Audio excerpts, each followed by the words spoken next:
My ex-boyfriend invited me to his wedding to flaunt his rich fiancée, but I came with a special guest. I remember the first time Dylan and I met. It was at Starbucks, of all places. I was a 22-year-old college student, still figuring out how to pay for textbooks and dreaming about moving out of my parents' house. Dylan was 30, and his life wasn't any easier. He was working hard to pay off his student loans, and his family had racked up a ton of debt because of their gambling habits, leaving him to manage everything on his own. We bonded over talking about our families and the struggles we both faced. Eventually, it became clear that we enjoyed each other's company far more than we expected. We got along well, even if life wasn't easy. 2 years later, after I graduated and managed to save enough money to move out, Dylan was still stuck in the same situation. His student loans were still hanging over him, and he hadn't been able to move out of his parents' house. Seeing his struggle, I offered for him to move in with me, hoping that it would help. But things didn't go as smoothly as I'd hoped. Dylan couldn't afford to contribute his share of the rent. So, to make things easier for him, I agreed to pay 80% of the rent, with him covering just 20%. I thought it was a small thing to do, but it quickly turned into something much bigger. Beyond the rent, we shared other expenses like utilities. Dylan worked long, physically demanding hours, which often left him too tired to help with the housework. I had a corporate job that didn't require me to be in the office all the time, so I ended up handling most of the chores. I didn't mind at first. I understood how draining his job was. But there was one task I always asked him to do: taking out the trash. Dylan was usually the last one to finish eating, so it made sense for him to handle that. Unfortunately, he forgot every single time, leaving me to take the trash out every morning. One weekend, I left for work, and when I came back, the house was a disaster. The kitchen counter was piled with dishes, food wrappers, and chocolate remnants. The laundry had piled up, and the trash was still there, untouched. After a long, tiring day at work, I just wanted to rest, but I couldn't. I spent the whole day cleaning, hoping that Dylan would notice and appreciate my effort. When he finally got home, he hugged me and told me how much he missed me, but he didn't notice the mess I'd cleaned up. He just plopped down on the couch, turned on his game, and started playing. It felt like a slap in the face. I was frustrated and hurt, and before I knew it, I burst into tears. I was exhausted, and I realized that, for the first time, I was questioning how much Dylan truly valued me. He asked if something was wrong, but I just shook my head, pretending everything was fine. I didn't want to confront him, but I reminded him once again to take out the trash before heading to bed. The next morning, the trash was still there. That was the tipping point. I was fed up. And when Dylan came downstairs and asked what was for breakfast, I snapped. I told him he could cook for himself if he wanted food. He called me rude, and that's when everything erupted. I yelled at him about how useless he was around the house. Dylan seemed stunned, blinking like he had no idea what I was talking about. He told me I was being overdramatic and that he was just tired from work. I told him I understood he needed time to relax, but what about me? After work, I cooked, cleaned, did the laundry, and took care of everything else, while he just sat there on the couch. The only thing I ever asked was for him to take out the trash. But even that he couldn't do. Dylan's response was infuriating. He said that he never asked me to do all the housework. He told me that I should understand his job was difficult and that I was expected to help him. He even compared me to his mother, who took care of his father. That comparison was the last straw. It hit me hard. No, I wasn't his mother. We were supposed to be equals in this relationship. I looked him in the eye and told him I wasn't going to help him anymore. I was done. I told him that if he wanted to eat, clean, or do laundry, he could do it himself. I wasn't going to be his maid. And as for the rent, it was time for him to start paying his fair share. I told him he needed to contribute 50%, or he could move out. Dylan was shocked, but I stood firm. I was tired of carrying the weight of our relationship. That morning, I left for work, feeling empowered. It was the first time I had ever set such a strong boundary. When I got home that evening, I made sure I only cleaned up after myself, refusing to do any extra work around the house. I wanted him to realize how hard it was to live like this, but I also knew he wouldn't understand unless he was forced to. Watching Dylan scramble around, trying to find clean clothes or iron his shirts for work, was strangely satisfying. He didn't clean the dishes or take out the trash. He hoped I would do it, but I refused. Instead, I ate takeout. Avoiding the mess in the kitchen, Dylan tried to talk to me about it several times, asking me to go back to being the way I was, but I stayed strong. The situation only escalated. When it came time to pay rent, I paid my 50%, and I informed the landlord that Dylan would be covering the rest. He wasn't happy about it. He argued that I should still pay 80%, like I had before, but I was done. I had been taken for granted for far too long. Dylan never apologized for any of it. He never once acknowledged how hard I worked for both of us. And I realized that I had been letting him walk all over me. We continued to fight more and more over the next few months, but I was beginning to see the truth about him. That was when things took a sharp turn, and everything I thought I knew about our relationship began to unravel. Things only continued to get worse. Dylan and I fought more frequently as time went on, and it felt like we were living in a constant state of tension. Every conversation felt like an argument waiting to happen, and he began blaming me for everything that went wrong. The more I tried to hold my ground, the more he tried to gaslight me, insisting that I was overreacting or being too demanding. But deep down, I knew that I was just tired of feeling like I was doing all the work in this relationship, emotionally and practically. Then came the promotion at work. One had worked so hard to get where I was. And when I finally received the promotion I'd been hoping for, it felt like everything was finally falling into place. But for Dylan, it seemed like this was the final straw. He wasn't happy for me. Instead, he became resentful. He saw my success as a threat to his ego, and it wasn't long before he started acting out. I could tell something was off when he started asking questions about my work and my new responsibilities in a way that didn't feel supportive at all. One night, after a work event, Dylan came home drunk. I was already in bed, exhausted from the day, but he woke me up, insisting that we needed to talk. I could tell he was in no condition to have a serious conversation, so I suggested we talk in the morning. But he wasn't having it. He was determined to talk right then, and the more I tried to avoid it, the more agitated he became, groggy and frustrated. I sat up in bed to hear what he had to say. He started talking about a woman at work, Bella, at first. I didn't think much of it. I knew her from a few office parties, and she was always polite. But Dylan's tone changed as he spoke about her. He told me that he had fallen in love with her because, in his words, she was a real woman, unlike me. I felt like the breath had been knocked out of me. How could he say that? I stayed calm as he continued. He went on to explain how Bella was everything I wasn't. She didn't have a career, didn't care about working hard, and was perfectly happy to marry a man who could provide for her. Dylan said that she was what he had always wanted, someone who would just focus on being a wife and mother, not someone who had her own ambitions. He said that I didn't understand him because I was too focused on my career, and that Bella was the kind of woman who would support him without all the extra complications. I listened to all of this without a single emotion on my face. At that moment, I realized just how far apart we had drifted. I wasn't shocked, but I was numb. It didn't hurt because I knew deep down that this relationship had been dying for a long time. We had become strangers, living under the same roof. I wasn't jealous of Bella, I was just done. I told him that I didn't care about his new infatuation and suggested we break up. I told him it was time to end things, and he could move out whenever he was ready. Dylan, of course, was confused and upset by my response. He tried to argue with me, but I just wasn't interested in hearing it anymore. He asked if I was jealous of Bella, and I smiled and told him I wasn't. I was just relieved that I could finally let go. It wasn't what I expected him to say, but it was what I needed to hear. I wasn't angry anymore. I had already realized that he wasn't the person I thought he was. When Dylan started yelling about my promotion and how it was changing me, I told him that our relationship had nothing to do with my career. We weren't compatible anymore, and I didn't need to justify that to him. The conversation spiraled quickly after that. Dylan started calling me names, accusing me of being a modern woman who didn't understand what men really wanted. He was upset that I was independent and successful, and that I didn't need him to take care of me. But I didn't care anymore. I reminded him that Bella was free to have him, if that's what she wanted, and I was ready to move on with my life.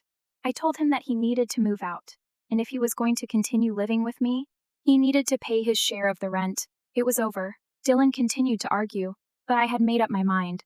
I knew what I wanted, and I wasn't going to be manipulated or guilt-tripped anymore. I told him he had until the end of the month to move out, and that he could sleep on the couch until then.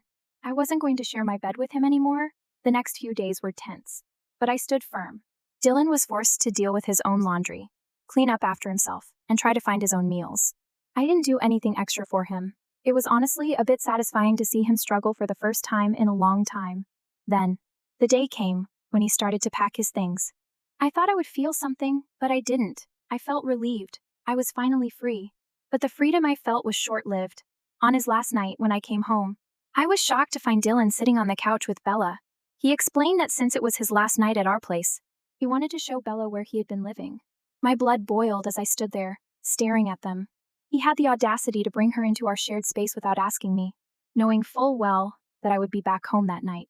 I didn't want to be rude to Bella after all. It wasn't her fault, but I couldn't help but feel furious. I greeted her politely, but she barely acknowledged me. I didn't care about her attitude. I had bigger things to worry about. I decided to just do my own thing and made myself some pasta for dinner. But as I was cooking, Bella came into the kitchen to get some water. She stood there for a while, watching me, and I felt incredibly uncomfortable. I asked her if she needed something, but she just gave me a condescending look. Later, while I was eating my dinner in peace, I overheard Dylan and Bella talking. Bella was telling him how lucky he was to have upgraded his life by dating me. Dylan was laughing along with her. But then, Bella asked him why he had ever fallen in love with me, and that's when Dylan said something that shattered me. He told her that he had used me. He had used me for all the times I paid for our dates, lent him money in college, and covered more than half of our rent so that he could save money. He even admitted that he had been using me from the start. I couldn't believe what I was hearing. I had suspected it, but to hear him say it out loud felt like a slap in the face. I didn't know what to do. I wanted to cry, but I didn't want them to see me upset. So, I quietly retreated upstairs and spent the rest of the night crying alone. The next morning, Dylan and Bella were gone. He had taken the last of his things and officially moved out. As I walked around the house, I realized that I was free from him. I felt light, like a weight had been lifted from my shoulders. I didn't feel sad, though. I felt happy. I spent the next few hours cleaning, making sure there were no traces of him left behind. For the first time in a long time, I felt like I could breathe again. But life wasn't finished with me yet. 2 months later, I received an unexpected invitation. It was from Dylan and Bella, announcing their wedding. They wanted me there.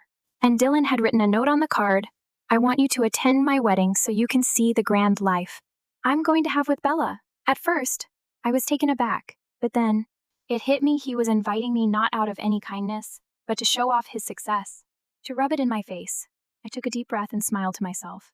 I wasn't going to let this go. I RSVP'd yes. And I was going to make sure he regretted ever inviting me. The invitation from Dylan and Bella threw me for a loop, but it also gave me the perfect opportunity for some much-needed closure.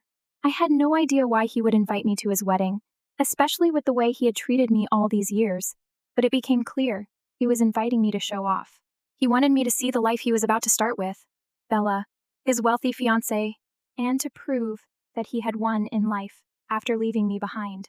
I spent the next few days stewing over the invitation. Part of me felt anger bubble up inside of me. How dare he send me an invite like this? After all the years of putting up with his laziness and disrespect, this was his way of showing me his new life. I knew what I had to do. I wasn't going to just show up, sit quietly, and watch them bask in their so-called success. No. I was going to turn this whole thing on its head. I knew I needed a plan. I wasn't going to attend the wedding alone. I needed to find the perfect +1. Someone who could make Dylan regret ever inviting me. The idea came to me in a flash. Bella's ex-boyfriend, Jake. I had seen pictures of him on her social media profiles. He was clearly a part of her past, and their breakup seemed messy from the way she'd posted about it. That gave me an idea. If Dylan was trying to show off how much better his life was now with Bella, what better way to make him uncomfortable than by bringing her ex to the wedding? It would be the ultimate petty revenge. I spent hours scrolling through Bella's old posts, searching for any sign of her ex. Finally, I found what I was looking for. Pictures of her and Jake from their high school days. Dating back years. They had clearly been together for a long time. I sent a friend request to Jake, not expecting much. But to my surprise, he accepted. We quickly started talking, and I explained who I was, Dylan's ex-girlfriend, and told him about my plan to bring him to the wedding as my +1. Jake was curious at first, but quickly warmed up to the idea. He told me that Bella had cheated on him multiple times, and that their breakup had been brutal. He also shared that the last time he had seen Bella, she had been pursuing Dylan, and their relationship had ended badly. From his perspective, it sounded like Bella had a habit of jumping from one man to another, depending on what she needed. As we got talking, I also told Jake about my own experiences with Dylan. I opened up about how Dylan had used me for years, how I had paid for so many of our dates, covered most of the rent, and been the one to clean and take care of everything while he sat on the couch. It was liberating to share this with someone who understood the situation. Jake was shocked, and it seemed like he really sympathized with me. I knew that if I brought Jake as my +1 to the wedding, it would send a message not just to Dylan, but to Bella as well. It would show them both that I wasn't the naive, gullible girl they had thought I was. I was stronger now, and I was in control of my life. They couldn't use me anymore, and it was time to make sure they knew that. The wedding day arrived, and I could feel the excitement bubbling inside of me. I wasn't going to let Dylan or Bella have the upper hand. I dressed in a way that was confident and understated, but also classy. I wasn't trying to compete with Bella's wealth or beauty. I just wanted to make my presence known without saying a word. I was already preparing for the reactions I would get once people saw Jake and me together. When we arrived at the venue, I could see Dylan in the distance, greeting guests. The moment his eyes landed on me and Jake walking in together, I could see the look of disbelief on his face. It was priceless. He recognized Jake instantly, his face going pale. I could almost hear the wheels turning in his head. He must have figured it out, the ex-boyfriend. The one who had been dumped in favor of him. He knew exactly what I was doing, and there was nothing he could do to stop it. We found our seats, and Dylan came up to me, visibly angry but trying to stay composed. He whispered angrily, asking me why I had brought Bella's ex to the wedding. I just smiled and shrugged, giving him a casual reply. I thought it'd be nice to support you both on your special day, I said, knowing full well that it would irritate him even more. He couldn't make a scene in front of everyone, so he had no choice but to walk away, glaring at us. When it was time for Bella to make her entrance, the atmosphere shifted. Everyone stood, waiting for the bride to walk down the aisle.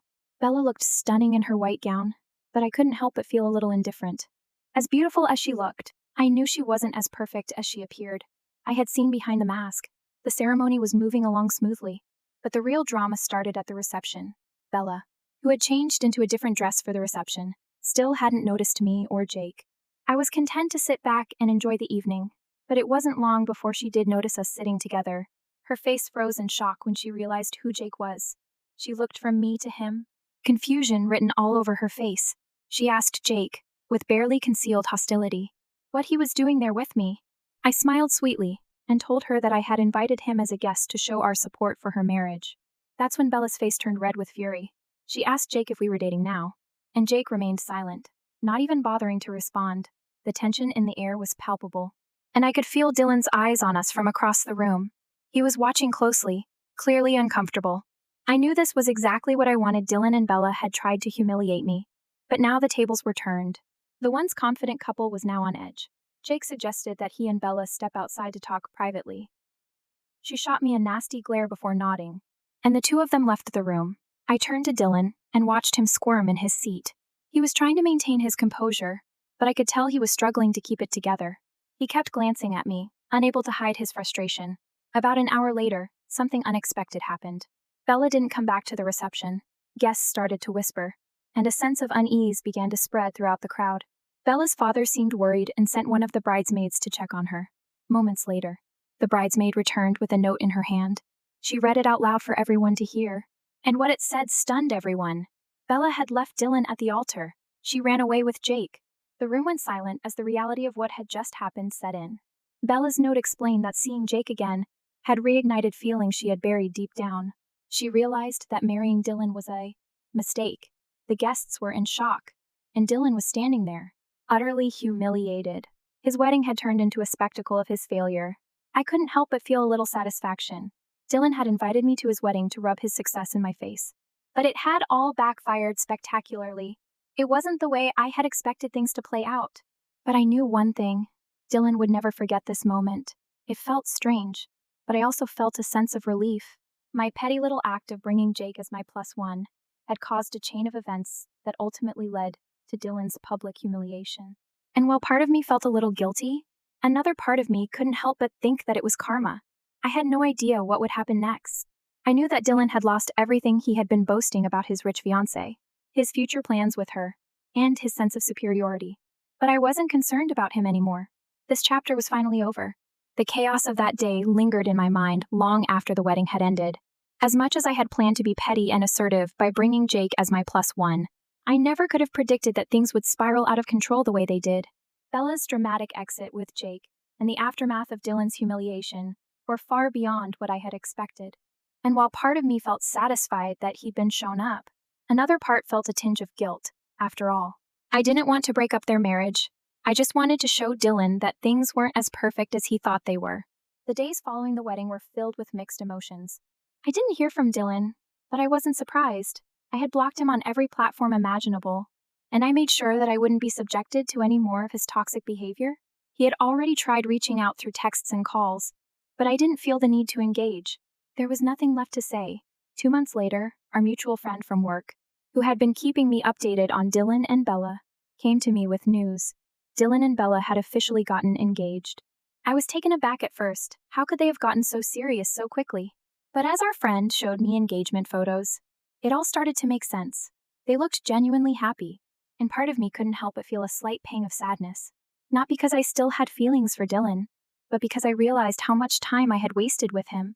All the love and effort I had poured into our relationship, only for him to use me the way he had. I was about to put that chapter behind me for good when, as fate would have it, I came home one evening and found a wedding invitation in my mailbox. I almost laughed when I saw who it was from Dylan and Bella. The audacity, after everything that had happened, after how he had treated me, he had the nerve to invite me to his wedding. But as I read further, I saw the note Dylan had scribbled on the corner of the card. I want you to attend my wedding so you can see the grand life I'm going to have with Bella. It hit me then. This invitation wasn't an attempt at reconciliation, or even just a polite gesture. He wanted to rub his new life in my face. He wanted me to see how successful he was with Bella, how perfect their life was going to be, how they were better than me. I wasn't going to let him win. I made up my mind to attend, but I wasn't going to go alone. I knew exactly what I had to do. I had already reached out to Jake, and he had agreed to be my +1. He understood my reasoning, and he wasn't exactly thrilled about Bella's sudden new relationship with Dylan. It wasn't just about the wedding anymore, it was about showing Dylan that he couldn't get away with using me. I wanted him to regret ever inviting me. The day of the wedding arrived, and I was a little giddy with excitement. I wasn't going to let this be just another painful event in my life. This was my chance to take control, to walk into that room with my head held high and my dignity intact. Jake and I showed up at the venue together, and as soon as Dylan saw us walking in, his face turned pale. His shock was almost palpable, and I could see the wheels turning in his head. He recognized Jake immediately as Bella's ex-boyfriend, and his mind must have been racing. He probably thought I was there to sabotage his perfect day, and in a way, I was, but not for the reasons he assumed. He stormed over to me, his face twisted in anger, but he couldn't make a scene in front of everyone. He whispered angrily, asking why I had brought Jake. I simply smiled and said, I thought it would be nice to support you on your big day. I could see him seethe with frustration as he was forced to walk away. The best part, he had to do it all while trying to keep up the appearance of a man who had everything under control. I loved every second of it. The ceremony was beautiful, but I couldn't help but notice how strained things were between Bella and Dylan. I couldn't help but feel a sense of justice as I watched them, knowing that things were not as perfect as they seemed. And when Bella came into the reception, wearing a different dress, her eyes immediately locked onto Jake. The recognition in her gaze was instant. She froze, then turned her gaze back to me, her face flushing with anger. She asked Jake what he was doing there, and I couldn't help but smile. I invited him as my guest, I said casually. We're just here to show our support. Bella's face turned red with rage, and she quickly turned to Jake and asked if we were dating now. Jake, to his credit, didn't engage. He just let her stew in her jealousy while we carried on. Soon after, Jake suggested they step outside to talk, which they did. I watched them walk away, knowing exactly what was going to happen next. I couldn't help but feel a little giddy. Dylan had tried so hard to flaunt his life with Bella, and here they were, about to witness the entire thing come crashing down. I watched with amusement as the night went on. Guests started to notice Bella's absence, and soon enough, her father grew concerned. He asked one of the bridesmaids to go check on her. A few minutes later, the bridesmaid came back with a note, and the room went silent as she read it aloud. Bella had left Dylan at the altar. She had run away with Jake. The room was stunned into silence, but I couldn't help but feel a sense of vindication. Everything Dylan had hoped to prove by inviting me had backfired spectacularly. The wedding he had planned to use as a platform to show off his new life with Bella turned into his downfall. Dylan stood there, alone, humiliated in front of all the guests. His big moment had been stolen, not by me, but by his own choices. He had invited me to show off his success, but instead, his failure had become the main event of the night. Since then, I've kept my distance from both Dylan and Bella. I'm not involved in their drama, and I'm certainly not interested in being a part of any more of their mess. I've been focused on myself, my career, my happiness, and my well-being. I've learned so much from the whole experience, but the most important lesson is this. I don't need anyone who doesn't value me. I finally found my worth, and I will never let anyone diminish it again. As for Dylan, I have no idea where he is now or what's become of him. I hope he's learned something from all of this, but I have my doubts. One thing's for sure, I will never let someone like him back into my life. And if Bella and Jake are happy together now, then I wish them the best. They deserve each other. And I'm content knowing that I've moved on, stronger and wiser than I was before.